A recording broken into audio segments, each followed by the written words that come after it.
중국의 경우 우화량의 이러한 그 거대한 여신묘도 그래서 저는 달리 보고 싶어요.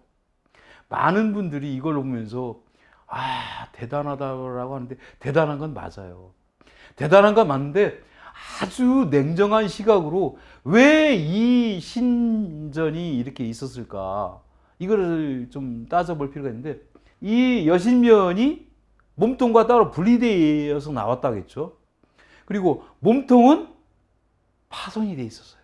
무릎이 깨지고 허리가 어디 사라지고, 그래서 오늘날 중국의 고고학자들이 그걸 다 추론을 해서 완성품을 만들었는데 원래는 다 파손되고 없는 거죠. 일부는. 그러면 파손이 가는 의미가 뭐냐? 아까 그 울산 신암리에 허리선이 자연스럽게 형성된 그 토상의 그 분석의 경우처럼 이 우화량 여신묘도 어쩌면은 남성 세력에 의해서 의도적인 파괴가 있었을 개연성이 있을 수가 있습니다. 왜냐하면 저 여성들 말이야 저기서 산골짜기에 모여 있는데 저 사람들 그냥 놔두면 왠지 이상해. 저들이 우리를 쳐들어올 것 같아. 그래가지고 말이야 우리가 결혼 좀 하려면은 처녀를 말이야 너무 고가에 말이야 요구를 해가지고 우리가 결혼도 힘들어, 우리 남성들이. 저 아주 그냥 저 고집센 저 할머니들 저 아줌마들 우리가 용서할 수 없어. 그래서 그들이 상징하고 있는 신전을 훼손했을지도 모르죠. 그건 저만의 상상이지만 어쨌든 이 우화량묘가 완전치 못하게 발굴된 것은 다각도로 다양한 시각으로 분석할 필요가 저는 있다고 봅니다. 남성 세력과 여성 세력의 갈등은요, 이 구천연여전이라고 하는 중국의 문헌 자료를 통해서 여실하게 확인됩니다. 이 구천연여전의 특징을 간단하게 말씀드리자면 여기엔 치유가 나와요. 치유라고 하는 사람이 많은 남성 세력을 집단적으로 단결시켜서 그들을 훈련시키고 그들을 조직화해서 상당히 그 일사불란하게 만듭니다. 그런데 문제가 생겨요. 어떤 문제가 생기냐면 치유의 영도하에 움직이는 그 많은 그 장정들의 여동생, 아내, 이런 사람들, 어머니, 이런 사람들은 힘든 거예요. 힘들어요. 왜냐면 집안 살림을 하는데 남편이 도와줘야 되는데 남편은 매일 치유가 부르는 데로 가서 노역을 하고 군사훈련을 한다 이겁니다. 그러니까 여성들이 화가 난 거예요. 화가 났어요. 화가 났는데 마침 이 치유랑 그 치유에 필적하는 라이벌이 생겼어요. 그게 황제 헌원입니다. 황제 헌원이 이 치유랑 격돌을 하는데 처음에 이 강력한 군세에 눌려서 이 헌원이 열세에 놓여요. 열세에 놓여서 이 헌원이 막 한탄을 합니다. 이 치유를 내가 못 당하는구나. 근데 이때 이 헌원에게 사신을 보내서 다시 전의를 불러일으키고 그에게 많은 전쟁 물자를 제공하는 사람이 나와요. 그게 누구냐면 구천연녀예요. 이 구천연녀가 자신의 부하들을 시켜서, 여성 부하들을 시켜서 이 헌원을 돕기 시작한 겁니다. 당신은 치유랑 싸울 때는 이런 전쟁 장비가 필요합니다. 이걸 갖다 쓰세요. 깃발은 이런 걸 쓰세요. 칼은 이걸로 쓰세요.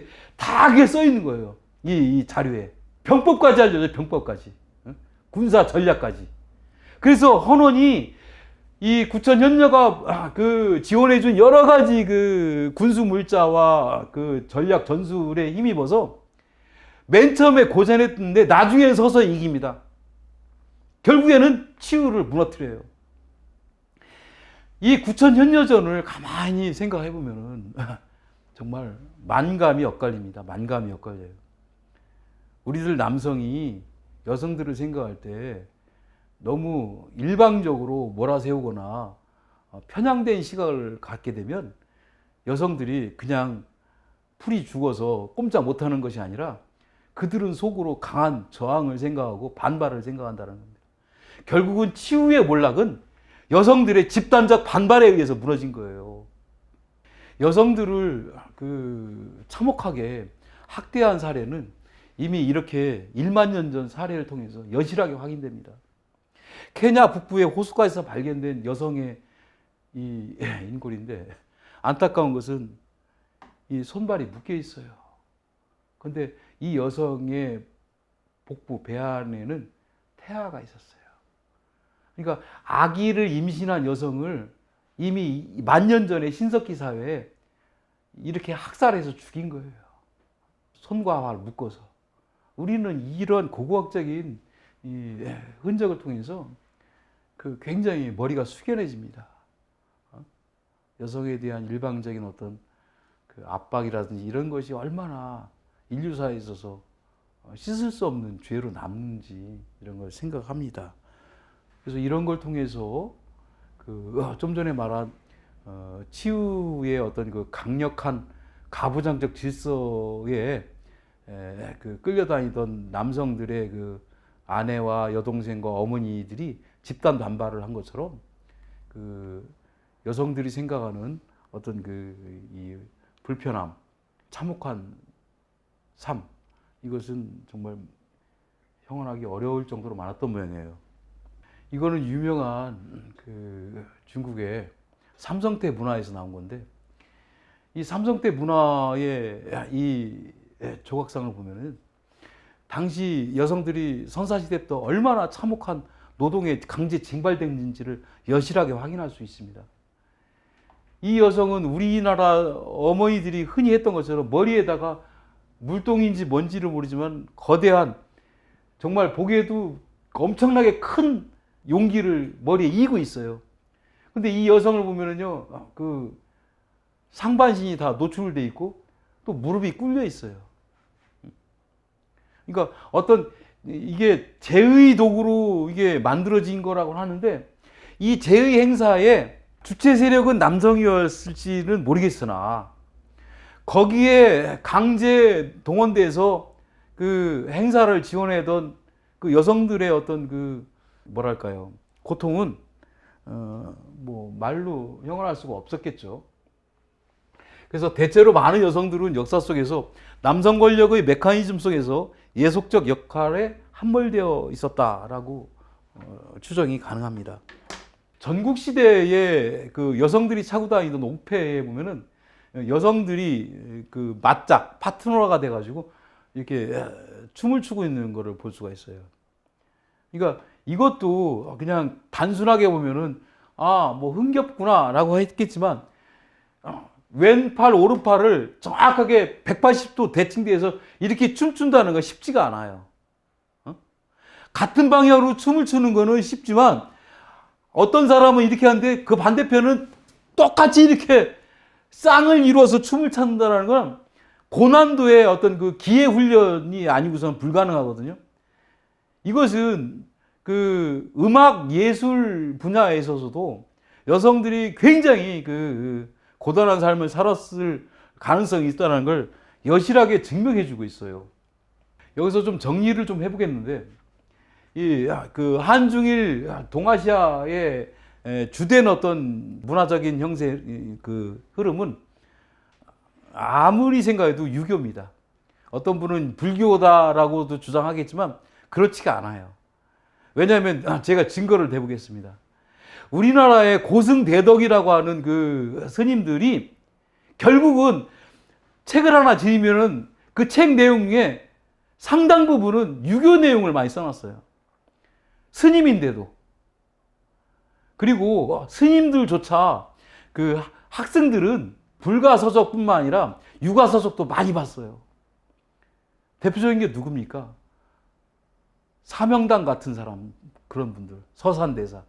이런 분들은 불경만 본 것이 아니라 유가서적을 같이 봤어요. 그래서 예전에 보면은 그 고승대덕이 있는 자리에서는 불경 몇 권 읽었다고 해서 뭐 이렇게 큰 소리 칠 입장이 못 됐어요. 그 유가서적도 못 보면은 같은 자리에서 이게 담론하기가 어려웠습니다. 그렇기 때문에 유가적인 관점에서 인간상을 보면은 남성성은 군자라는 그런 인간상으로 정리가 되고, 여성성은 열렬하는 그런 그 인간상으로 대충은 요약이 됩니다. 이것이 좋든 싫든 간에 어쨌든 보편 논리에서 정착이 됐고요. 근데 우리의 어떤 민족적인 어떤 관점에서 보자면 삼국유사의 그 환웅설화를 좀 그 분해를 해보겠습니다. 우리 민족에 있어서 건도, 남성성은 환웅으로 대표되는데 이 환웅은 사실은 그 한자 뜻 자체가 그 재미난 어떤 뜻을 갖고 있어요. 많은 분들이 이걸 화나다라고 하는데 제가 그 한문 정교사 자격증을 갖고 있는 상태에서 제가 분명히 말씀드리겠습니다. 옥편을 아무리 뒤져봐도 편말 한자에는 화나다는 뜻이 하나도 없어요. 그 어떤 책에도 화나다는 뜻이 없어요. 다 편말입니다. 편말. 편말이 뭡니까? 표시를 하기 위해서 세우는 말뚝을 편말이라고 해요. 그 편말은 우뚝하다는 뜻이 있어요. 그러니까 차라리 환웅은 환한 사내가 아니라 우뚝사내인 거죠. 우뚝사내. 건장한 사내, 우뚝, 굳건한 사내. 이런 뜻이지 환한 사내가 아니에요. 이 우뚝한 사내는 하늘 같은 벗이다, 벗이.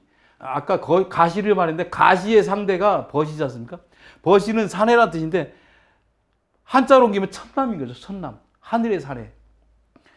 근데 이 환웅의 맞작을 이룬 것이 나중에 웅녀라고 하지만 웅녀가 처음부터 그 선택된 건 아니죠. 일웅이 있었고 일호가 있었어요. 분명히 원문에 보면은. 그런데 제대족이라고 하는 우리나라의 또 다른 기록에 의하면 환웅의 맞작 파트너가 된 사람은 제대족에는 뭐라고 써있냐면 웅녀가 아니라 호녀라고 써있어요. 분명히. 그것도 그냥 호녀가 아니라 백호녀였어요. 흰호랑이, 흰범이었다 이겁니다.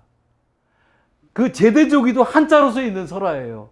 많은 분들이 이거 모르지만은 이거는 허응식 선생이 그 발견한 자료거든요. 허응식 선생은 아직 현재 살아 계시고 이분이 발견한 것이 지금 한 20년 정도 됐을 거예요, 이 자료를. 근데 그 많은 분들이 새로 발견된 자료에 대해서 굉장히 둔감해요. 왜 새로 발견된 자료에는 그렇게 둔감한지 전 이유를 모르겠어요. 저 같으면 새로운 자료는 바로바로 보거든요. 신기해서. 제대조기에는 분명히 호녀가 환웅의 맞작으로 나옵니다. 자, 근데 삼국유사를 기준에서 보면 분명히 뭐라고 써있냐면 일웅, 일호가 뭔가를 바랬어요. 뭘 내기를? 원화위인을 바랬다고 써있어요. 근데 원화위인을 해석을 굉장히 조심스럽게 신중하게 해야 되는데 어떻게 해석되냐면 사람으로 되기를 바랬다라고 이렇게 해석합니다.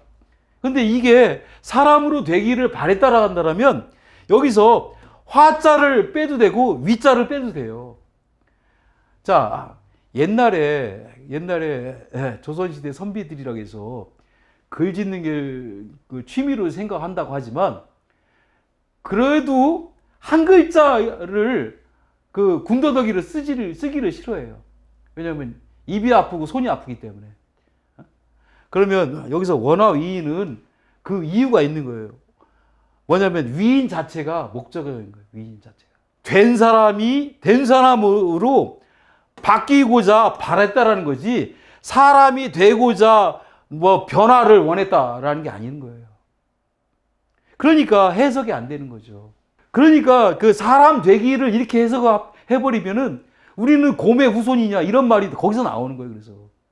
그래서 이것의 올바른 해석은 위인 자체를 이음절어를 하나의 목적으로 봐서 된 사람이 되기를 바란다라고 표현하는 바꿔야 된다 이거죠. 그리고 우리가 든 사람, 난 사람, 된 사람이라 하잖아요. 된 사람은 거중만 사람이 아니라 심성이라든지 교양이라든지 예절을 갖춘 사람을 된 사람이라고 할 수 있지 않습니까? 한 사람은 범처럼 흐르는거리고 한 사람은 곰처럼 우직한 두 사람이 있는데 이 두 사람이 된 사람이 되기를 원한다 이거죠. 된 사람이. 나는 범같이 거친 놈이에요. 나는 곰처럼 좀 미련스럽습니다. 이런 두 사람이 와서 된 사람 좀 되고 싶습니다 하고서는 환웅에게 갔다라고 풀이해야 맞는 거지.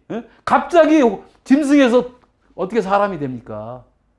그래서 된 사람 되기를 바라던 이 야인 상태의 두 사람이 결국은 어려운 그 굴에서의 어떤 그 인내, 감내의 과정을 통과를 할 수밖에 없었는데, 그 중에 이런 스님이 남긴 그 삼국유사에는 이 일웅, 곰 같은 사람이 된 사람이 된 걸로 나오죠. 그래서 이 된 사람이 알고 보니까 성징이 여자였더라.